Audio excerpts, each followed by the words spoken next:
So what's up guys, it's your boy Groovy again from Exotic J. Yung gloves naka-ready na. For sure alam niyo na kung para saan to. Mag-harvest na naman tayo ng another clutch of egg, which is third clutch of the season. So yung enchi na hinihintay ko na pinair ko sa Firefly Orange Dream Clown at saka sa Pastel Special Clown na ginamit nung pinagkuhanan ko from last season, which is sa boss ko. Kaya ngayon, nag-lay na siya ng egg after 45 days, which is medyo sumobra siya sa limit. Pero goods pa rin naman yun. Ang usually ko na female is nangingitlog after 30 days. So for now, nag-exceed siya ng 15 days, which is still okay kasi nga meron talagang mga females na nahihirapan mag-lay kasi nga malalaking itlog tulad ng female ko ngayon. So, huwag na natin patagalin. Tara, i-harvest na natin. So, yan. Dito, naka-ready na yung egg box. Yan, yung humidity. Wala nang problema. Kung mapapansin nyo dito, na ang ginamit kong egg crates is yung usual lang, yung regular na white egg crates. Kasi di pa ako nakakabili ulit ng Dragon Hatch. Ay, yung kulay itim na meron ng mold. So mamaya dadaan ako sa pinagkukuhanan ko at saka meron din ako bibiling snake rack para sa mga juvenile. So ayan, set muna natin ito dito sa gilid para makuha na natin yung female. Ayan. Medyo aggressive siya. Ayan, nakita nyo. Gagalit. So, ayan siya. Mataray yan, sobra. Pero ganito lang yung technique yan para hindi siya mag-strike sa inyo, or kung mag-strike man is hindi kayo tamaan. Ganito lang yan. Lagi kayong pupunta sa may likod niya, gamitin niyo yung dalawang kamay niyo, isa sa harapan, pang dito, para dito siya nakafocus, and then saka niyo siya hawakan sa likod. Diba? Depends na yan sa inyo kung saan niyo siya gustong ano yan, diba? Medyo medyo ano siya ngayon. Once na mahawakan niyo na yan, wala na yan. Diba? Hawakan niyo lang sa ulo, wala na. Yan na yan. Sobrang taray mo naman. Grabe ka. Halika na. Wala na, nahawakan na kita. Let's go na.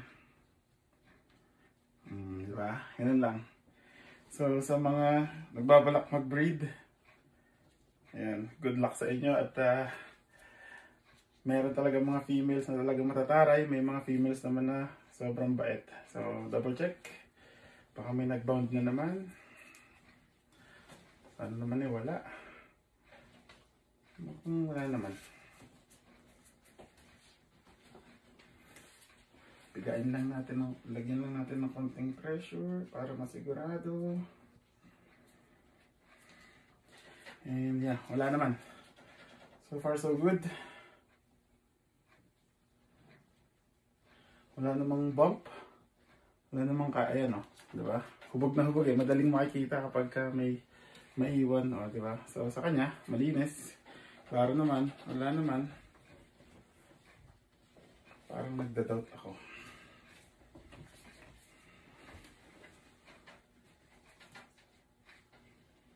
Wala. Malinis. Diba? Na ilabas niya ng lahat. So, set aside ko muna itong female na to. Diba? Yan lang. 1, 2, 3, 4, 5, 1, 2, 3, 4, 5, 6, 7, 8, 9. Sabi ko na 9 talaga yung estimate ko dito. So, yan na. Ngayon na natin. Pag-harvest. Tapon pa yung tubig. Ito na yung egg box. Ready na yung humidity. Tsaka yung lahat ready na yan. So, lagyan na lang natin ng marka para kahit kumulong is walang problema. Pero, saklit nga. Nakalimutan ko mag-candle. Kaya, ayan. Candle muna natin sila. Good veins. Ang laki ng embryo. Ayan siya. Sana nakikita nyo. Ang layo ko kasi. Pero hindi, kita naman yan for sure. Ayan. It's the goods yan. Yan yung embryo niya, yung pinakabilog. So kung paano ko siya kinuha, ganun ko na lang din siya ipaporma. So isa. And then dalawa. Goods yan lahat. Yan na, bilisan na nga natin. Yung isa, itong dalawa patayo. Paano itong pwesto? So yan. Goods naman sila lahat, walang problema. Ayos. So yan na. Ang dalawa. Dito medyo tricky. 1, 2, 3, 4, 5. Itong dalawang nakatayo ay hindi ko guguhitan ng patayo. Kasi nga medyo alanganin yung pwesto nila. So, ayan. As you can see, kadikit-dikit sila. Kaya, diba? Yung iba, ni-incubate na nila na nakaganyan na mismo. Pero ako ay ako. Sasalansan ko sila. Maarte ako eh. So, diba? Oops. Ganun. Diba? Dikit-dikit sila eh. Ilang oras pa lang yung lumipas. Ang bilis. Diba? Yun yung pinaka the best part kapag nag-harvest ka ng egg eh. Yung pag-ihiwa-hiwalayin mo sila. Teka. Baka mag-iba yung forma ng dalawa. Ayan.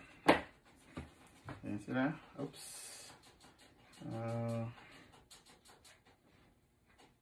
Oops. And last one ay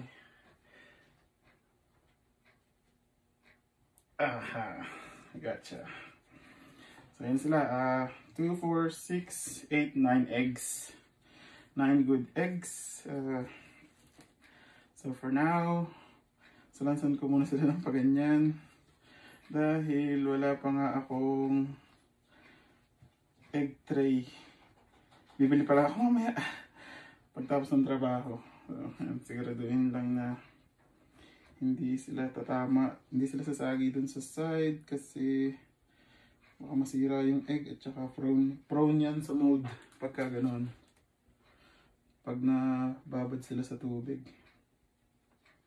Double check lang. Yan, goods. So ngayon, lalagay ko muna ulit yung female. So yun na. Mamaya ko na linisin. At may pasok pa ako.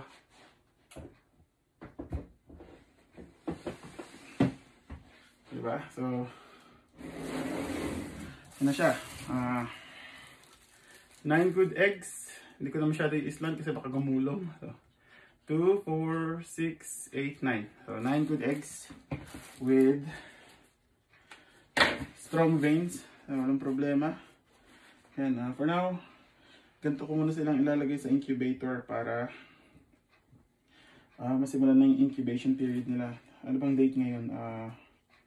April 2. So, yan. And then, sa trabaho na ako gagawa ng papel nila.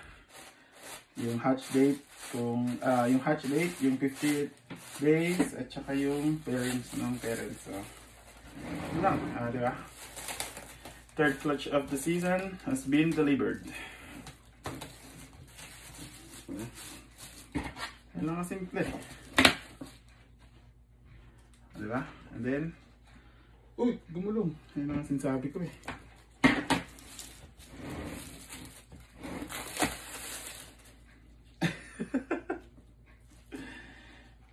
Kaya, lagyan ko ng harang. Lagyan ko ng harang.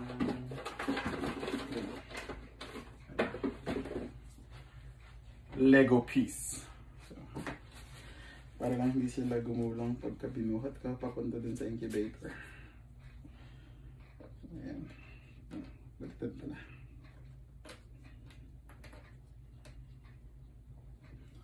Ayan.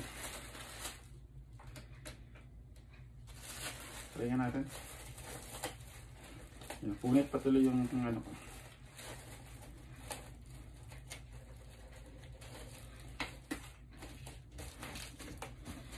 Ano naman kaso yun. Silver naman. Yun lang. Diba? Ingat.